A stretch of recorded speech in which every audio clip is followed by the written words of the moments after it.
Amigos, muito boa tarde. Está no ar o programa A Semana no Mundo, que transmitimos todas as sextas-feiras, às 4 da tarde, na TV 247. O pessoal já deve ter reparado que a TV 247 está passando por várias transformações na sua programação, na sua grade, na distribuição dos horários dos programas, e é possível que na próxima semana nós tenhamos alterações importantes na grade da TV e na maneira de encaixar o nosso programa nessa grade.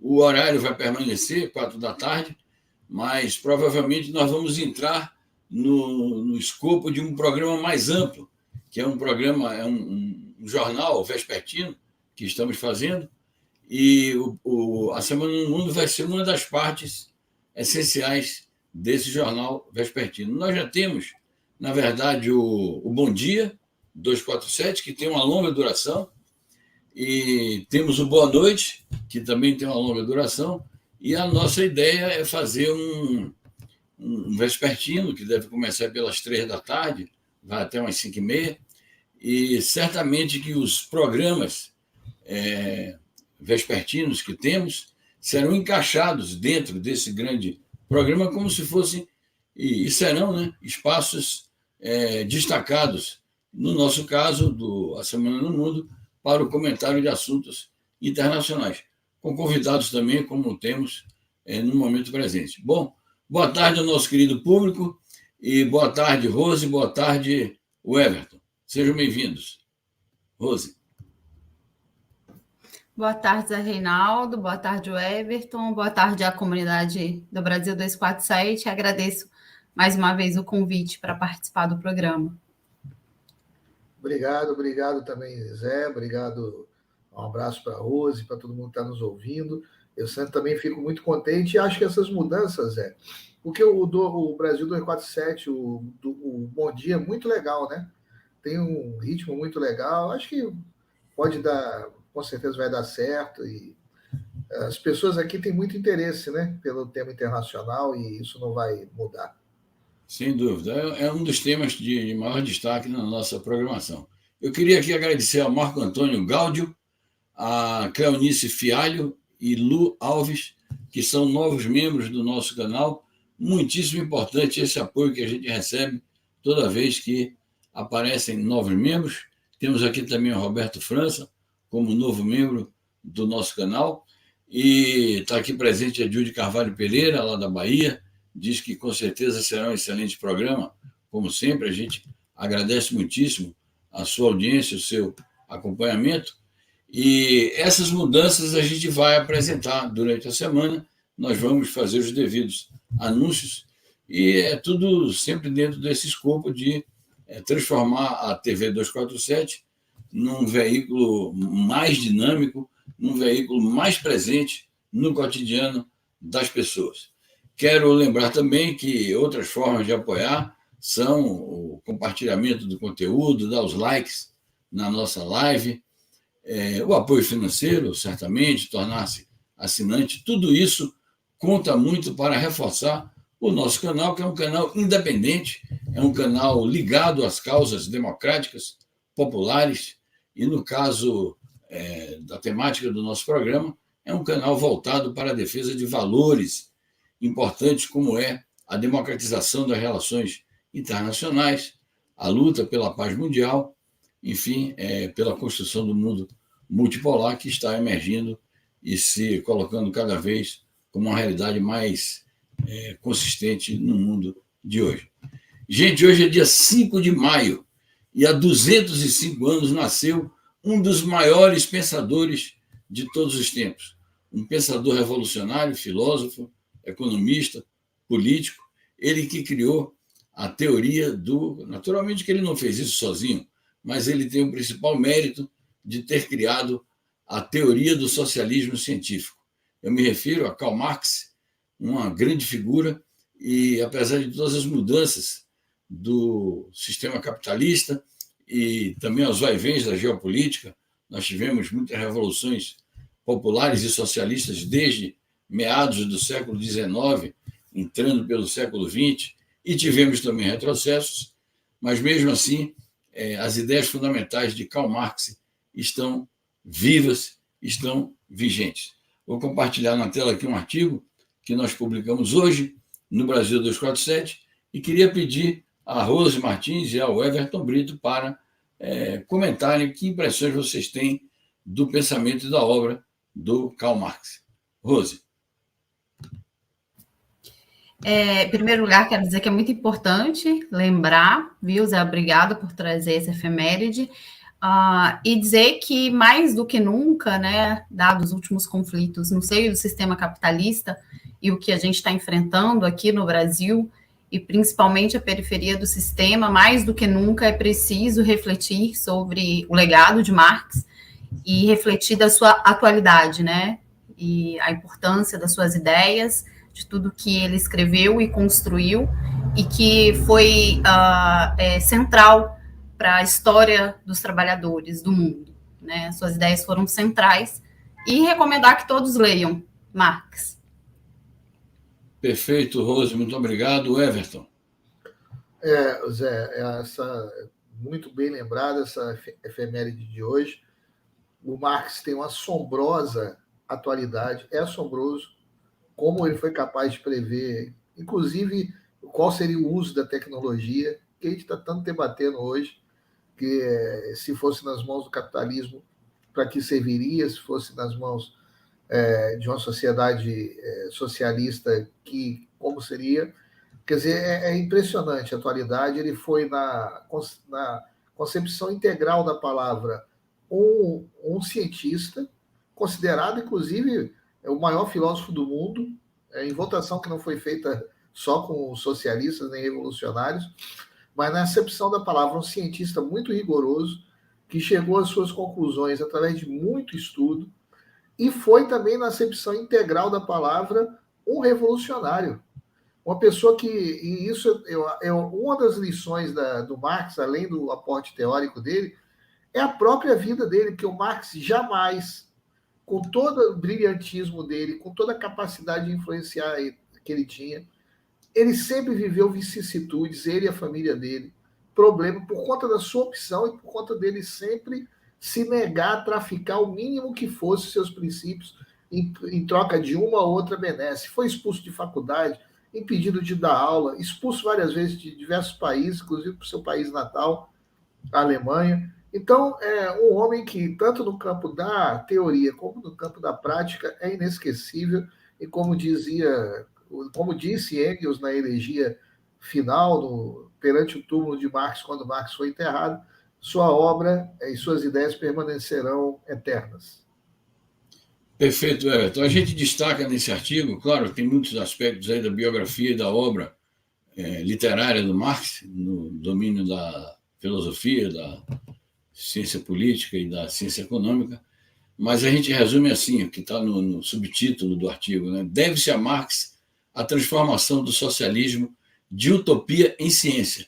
Havia o socialismo utópico, com ideias generosas, mas o socialismo não é uma utopia. O socialismo é uma ciência, como teoria, e é uma realidade como luta. Por isso que também eu queria pedir licença para compartilhar um outro artigo que nós publicamos hoje, e naturalmente não é o tema do nosso programa, mas o Marx, quando ele falou que era preciso, que ele transformou o socialismo de utopia em ciência, ele ressaltou muito o papel da luta de classes na transformação da sociedade. E nós vemos a luta de classes presente em nosso país, no mundo de hoje, de uma maneira geral, e presente na vida nacional. E um dos aspectos mais salientes da luta de classes é esse que eu procuro apresentar aqui, sobre esta perseguição que está em curso contra o movimento dos trabalhadores rurais sem terra, o MST. Está havendo uma campanha furiosa contra o MST. Estão querendo fazer uma CPI que não tem nenhuma justificativa, uma CPI inconstitucional, porque não tem motivação, não tem fato concreto. Na verdade, estão fazendo uma perseguição ao MST, estão criminalizando esta organização e criminalizando a luta social. É o aspecto que eu queria destacar. Ao perseguir o MST, os opressores do povo querem revogar o direito de lutar. E esse direito de lutar, Rose e Everton, e queridos amigos da comunidade, é um direito sagrado que foi conquistado com suor e sangue pelo povo brasileiro quando superamos a ditadura militar. E, recentemente, esse direito de lutar estava ameaçado pelos golpes que a democracia sofreu em nosso país a partir do golpe do impeachment e, na sequência, a prisão do Lula e a eleição forçada do Bolsonaro por conta do caos que se implantou no país. Esse direito de lutar estava também ameaçado e foi exatamente a luta popular, a luta democrática, na qual o MST jogou um papel importantíssimo. Isso garantiu a eleição do Lula e abriu um novo caminho para a luta democrática em nosso país. Então, querem caçar o direito do povo brasileiro lutar exatamente no momento de grandes conquistas democráticas. Então, é um contrassenso completo.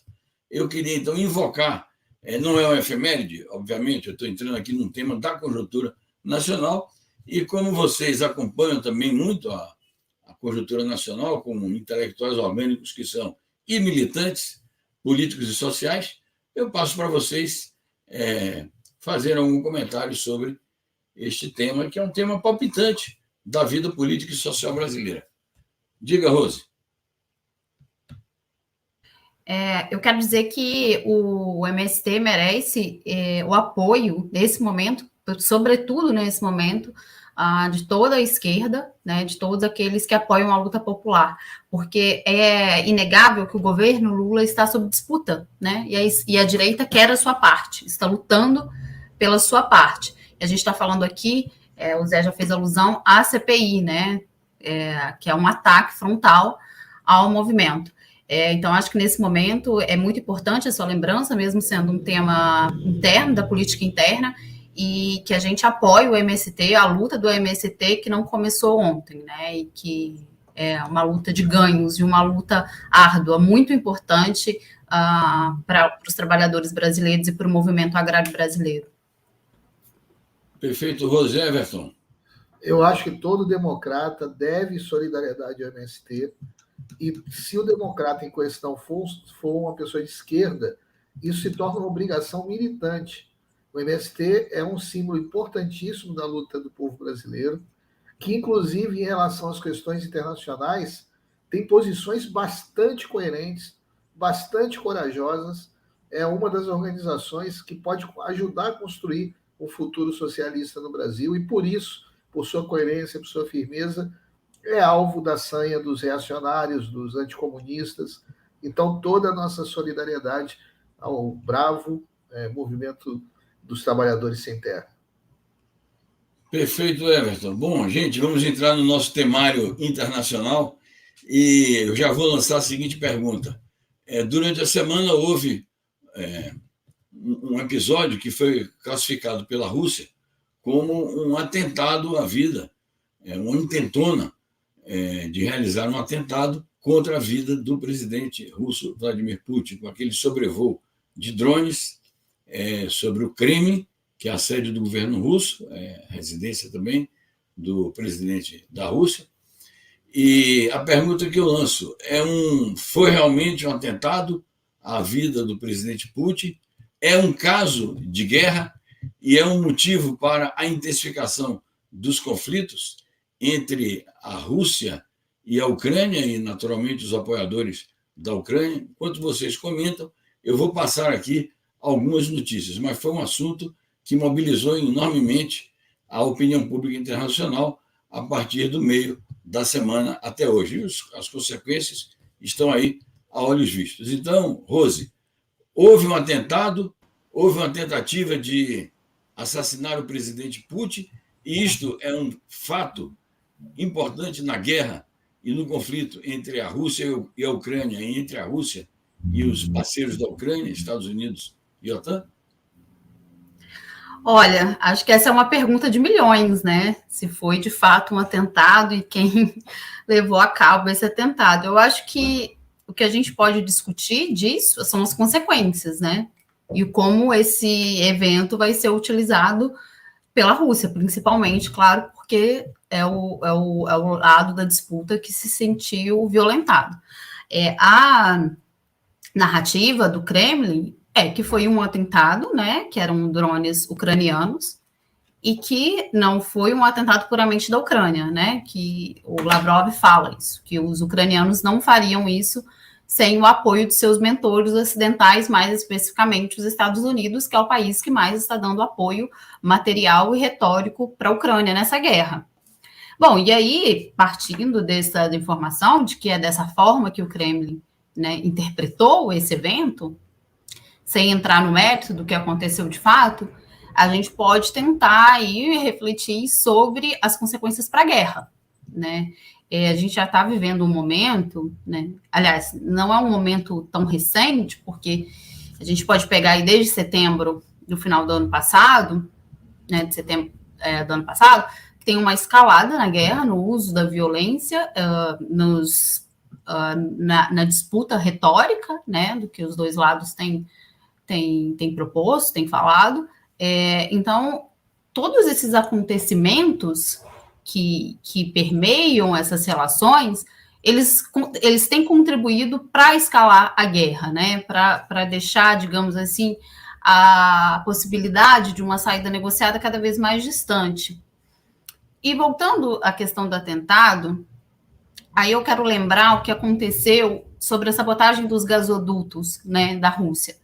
Então, só para dizer que se foi um atentado da Ucrânia, a mando dos Estados Unidos, ou com a ajuda dos Estados Unidos, não é algo também que a gente pode ser descartado. Essa guerra está bastante confusa, assim, do ponto de vista dessas digamos, dessas armações, né? Porque a partir do momento que os Estados Unidos fazem um ato, que a gente pode chamar de um ato terrorista explícito, ataque à infraestrutura da Rússia e também da Alemanha, uma sabotagem, algo assim, de baixíssimo nível, né, já que não são parte direta dessa guerra, a gente não pode descartar que exista algum envolvimento. Eu acho que esse episódio da sabotagem dos gasodutos, ele acabou ilustrando o que pode acontecer de ações desordenadas de todo tipo nessa guerra, né? E da Ucrânia, de certo ponto, de que eles estão desesperados.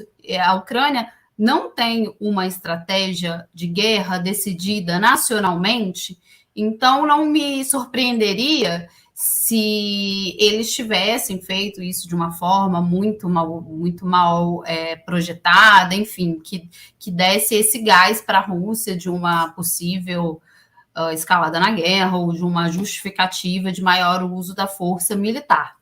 Então, só para finalizar, para não ficar muito extensa a minha resposta, só para dizer que eu acho que a gente tem que, daqui para frente, né, sem entrar nesse mérito, refletir como esse evento vai ser utilizado de ambas as partes. E eu acho que a interpretação russa é muito importante nesse momento. E até o Lavrov, além de ter falado isso, né, de que os Estados Unidos estão por trás do atentado, ele falou que não é momento de palavras, que é o momento de agir. Então, acho que isso pode ser usado aí num discurso interno. Também tem uma pressão de outros partidos na Rússia, tá? De outros políticos na Rússia, de que esse atentado é um ato terrorista direto à principal liderança da Rússia e que ele deve ser respondido com mais força militar, com mais violência. Então, acho que esse é um evento... Né, quando a gente for daqui um tempo estudar essa guerra, como essa guerra escalou, como é que ela vai terminar, eu acho que esse vai ser um dos eventos que vai mostrar que contribuiu para uma escalada no uso da violência e para uma espécie de um distanciamento de uma saída negociada, mais um distanciamento. Obrigado, Rose. Everton, eu vou pegar esse gancho aí e passar para você um pouco na sequência das matérias que a gente apresentou. A Rússia acusou, a Ucrânia acusou os Estados Unidos de estarem por trás, ambos negaram, tanto a Ucrânia como os Estados Unidos. O secretário de Estado dos Estados Unidos deu uma declaração um pouco ambígua, dizendo, apesar de negando, nisso eles foram claros, mas disse o seguinte: nós não controlamos as ações da Ucrânia, a Ucrânia tem liberdade para fazer o que quer, como quem diz, ou lava as mãos ou diz, bom, ela tem permissão. Embora eu quero sempre ressaltar que a premissa dele foi negar que os Estados Unidos tenham algo a ver. A Rússia teve algumas gradações nas diferentes autoridades que falaram. Então, por exemplo, o vice-presidente do Conselho de Segurança, ex-presidente da República e ex-primeiro-ministro, Dmitry Medvedev, ele foi duro. Ele disse o seguinte: bom, isso nos dá o direito de ir para cima do Zelensky, até de liquidar o Zelensky. E as autoridades formais do governo foram mais cautelosas, embora também firmes. Por exemplo, o embaixador da Rússia em Washington disse que a Rússia vai agir no momento certo, e, como citou a Rose e está na tela, a maior autoridade diplomática da Rússia, o Sergei Lavrov, disse isso: a Rússia responderá com ações, em vez de ficar falando se foi causa da guerra ou não. Então, não é hora de agir não é hora de ficar com palavras ou conversas sobre o assunto, e sim de agir também no momento certo. Isso significa que pode vir alguma coisa por aí. Então, eu queria que você comentasse isto. Enquanto você comenta, eu vou colocar uma outra matéria no ar, que é exatamente a expectativa que se tem, a partir de uma declaração do Putin, de desdobramento, não apenas no terreno diplomático, mas no terreno militar, propriamente dito. Então, eu passo para você, Roberto. Tá bom, Zé. Eu concordo que esse fato, que é justo que a gente, no meio de um conflito complexo como esse, é sempre bom você ter cautela, porque esse tipo de operação, às vezes, pode ser o que se chama de operação de falsa bandeira, né? Para os nossos queridos internautas que estão nos acompanhando, e são todos atentos à conjuntura internacional, mas operação de falsa bandeira é quando um contendor, numa disputa, numa guerra, num conflito, ele faz um ato e atribui esse ato ao inimigo, ou para ganhar a opinião pública, jogar a opinião pública contra o inimigo, ou para justificar uma resposta a esse inimigo, ou as duas coisas juntas, preparar a opinião pública para uma resposta justificando-a. A mídia brasileira, seguindo a mídia hegemônica, imperialista, foi por esse lado, nas primeiras notícias, né, que podia ser uma operação de falsa bandeira. Mas, no caso deles, é uma hipocrisia, porque eles nunca têm essa preocupação quando as fontes de informação são Washington ou Londres. Aí eles nunca levantam a possibilidade de ser falsa bandeira. Aí é sempre um fato. Me parece que foi um fato. Tem foto, né? Tem uma foto muito clara de um drone explodindo na cúpula do Kremlin. E o que você disse, Zé, na minha opinião, assim, primeiro, a Rússia disse: olha, nós vamos. Foi a Ucrânia, não temos dúvidas que foi a Ucrânia. Isso o Zelensky já tinha dito que não tinha nada a ver e tal. Logo depois, aquele Dmitry Peskov disse o seguinte: olha, foi a Ucrânia, mas a Ucrânia não faz nada. A Ucrânia não tem autonomia para decidir nada. Quem decide é os Estados Unidos. Os Estados Unidos não decidiu só esse ataque, decidiu outros. Então, nós não temos dúvida de que foi a Ucrânia por ordem dos Estados Unidos. E tem uma frase que é muito significativa dele, e esse tipo de comunicado que a pessoa faz, vocês sabem que é estudado cada palavra, né? Eles não botam palavras ao léu. E ele diz assim: nós sabemos, e eu quero que os Estados Unidos saibam que a gente sabe. Olha, Estados Unidos, a gente sabe que foram vocês. Ou seja, é muito claro que tem a contraofensiva ucraniana que está aí para acontecer, anunciada, pelo menos, reiteradas vezes, na qual se deposita, da parte dos atlantistas, muita esperança. Teve esse ataque do drone, que, na minha opinião, ocorreu. Tem a incessante e cada vez maior promessa de contínuo armamento da Ucrânia. Eu acho que, infelizmente, para nós que defendemos um cessar-fogo sem pré-condições, tudo isso indica a escalada para um novo nível desse conflito. Um nível que pode levar, porque até agora, por exemplo, a Rússia não declarou guerra à Ucrânia, não fez mobilização total. O Medvedev, ele chegou a dizer, e aí eu não sei se o tom dele foi um tom, acho difícil, um sujeito com o vice-presidente do Conselho de Segurança Nacional da Rússia se deixar levar por um arrobo. Mas a declaração dele foi dizer, propor a eliminação física do Zelensky. Ele propôs a eliminação física do Zelensky. Então, tudo e está tendo uma grande pressão, como disse a Rose muito bem, está tendo uma grande pressão no parlamento russo para que a Rússia use todo o seu potencial para acabar logo com essa guerra. Então, e se a Rússia fizer isso, vai acabar, mas a custa de quê? Infelizmente, de muitos inocentes que vão morrer. Muitos inocentes. Então, para nós que defendemos um cessar-fogo sem pré-condições, eu acho que são más notícias, porque apontam para uma escalada cada vez maior desse conflito. Muito bem, Everton. Aqui, obrigado. Aqui o Daniel C. A Rússia deixou esse drone chegar até a Catedral de São Basílio para mostrar para a Ucrânia e os Estados Unidos que é chegada a hora de passar para outro patamar o conflito. A estrutura da OTAN na Ucrânia é eliminada. A Rose lembrou, ela fez uma associação entre esse atentado e o caso lá do StreamYard, da explosão do gasoduto. A gente pode lembrar alguns casos do tipo, como o assassinato da filha do Alexander Dugin, que também foi um fato em que foi acusado o serviço secreto da Ucrânia de ter perpetrado este crime. E o Everton lembrou muito bem aí o fato de que a mídia aqui ocidental ela ignora as razões da Rússia e faz grande propaganda das razões da Ucrânia e das potências ocidentais. Por exemplo, naquele caso lá do chamado suposto massacre de Bucha, né, que teria ocorrido no ano passado, e outras atrocidades que eles acusam o exército russo de ter realizado e que foram também operações de falsa bandeira. A questão que fica, e eu vou passar para os dois, no espírito do que está dizendo o Daniel C. e da matéria que nós já colocamos no ar, que foi... Vocês aludiram, né, ao fato de que o movimento nacionalista russo está exigindo uma tomada de posição mais enérgica do governo e do exército. Tem essa declaração que eu acabei de pôr no ar, do presidente Putin, de que é possível que, a partir de agora, esse fato seja aproveitado para uma ofensiva, não é a contraofensiva ucraniana, mas no momento que a Ucrânia está dizendo que vai fazer a contraofensiva, uma ofensiva propriamente dita da Rússia para levar de vencido de uma vez por todas essa guerra.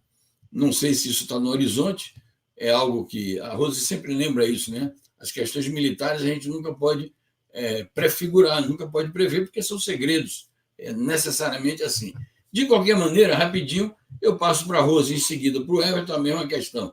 Vocês acreditam que está em curso uma dessas batalhas gigantescas, a mãe de todas as batalhas, que pode mudar definitivamente o curso deste conflito?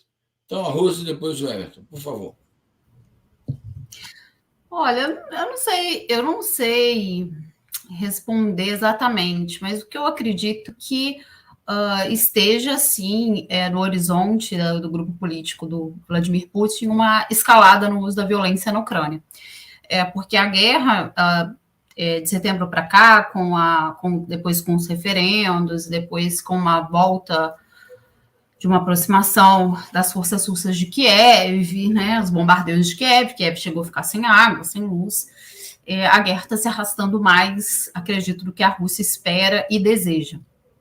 Né, essa guerra não é interessante para a Rússia quanto é para os Estados Unidos, do ponto de vista da exaustão econômica e militar da Rússia. A Rússia tem fragilidades, obviamente, a gente já falou sobre isso aqui.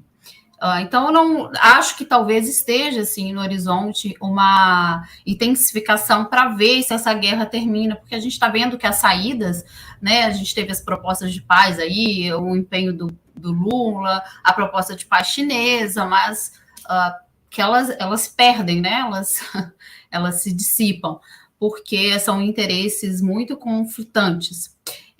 Acredito que a gente só precisa ter cuidado um pouco, né, com esses eventos, apesar de terem sido retóricas diferentes. Você citou o assassinato da filha do Alexander Dugin, que na época a mídia falou, né, que a Rússia ia responder até pela mistificação da influência do Alexander Dugin no Kremlin, né? Que é um mito aí, né? Ele é muito, eu costumo falar isso, que ele é muito mais popular no Brasil do que na Rússia, e ele não tem essa influência lá, muito na tentativa de que a mídia tem, a mídia internacional tende a associar a figura do presidente Putin à extrema-direita e ao neofascismo.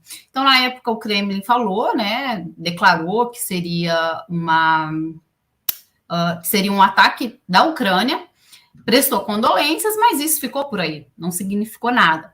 Claro que esse episódio do drone é um episódio diferente, mas o que eu estou querendo dizer é o seguinte, a gente tem que ser cauteloso, e o Zé bem lembrou que eu falo disso aqui, das questões militares, mas eu acho que, por outros elementos que estão incorporados nesse momento, eu acho que pode significar, sim, uma maior intensificação da força, como significou outros eventos no final do ano passado, uma maior intensificação do uso da força militar pela Rússia, e o Everton também lembrou isso. Existem outros grupos políticos dentro da Rússia que estão fazendo pressão, né, no Kremlin para que isso ocorra. Mas não acho que... eu não respondi a sua pergunta principal. Não acho que talvez essa seja a batalha das batalhas. Essa guerra, infelizmente, tem sido uma guerra que tem se arrastado. Está difícil dizer quando essa guerra vai terminar, a não ser que um país decida, de fato, usar a força militar de um modo muito contundente, que gera muitos custos políticos, econômicos e militares.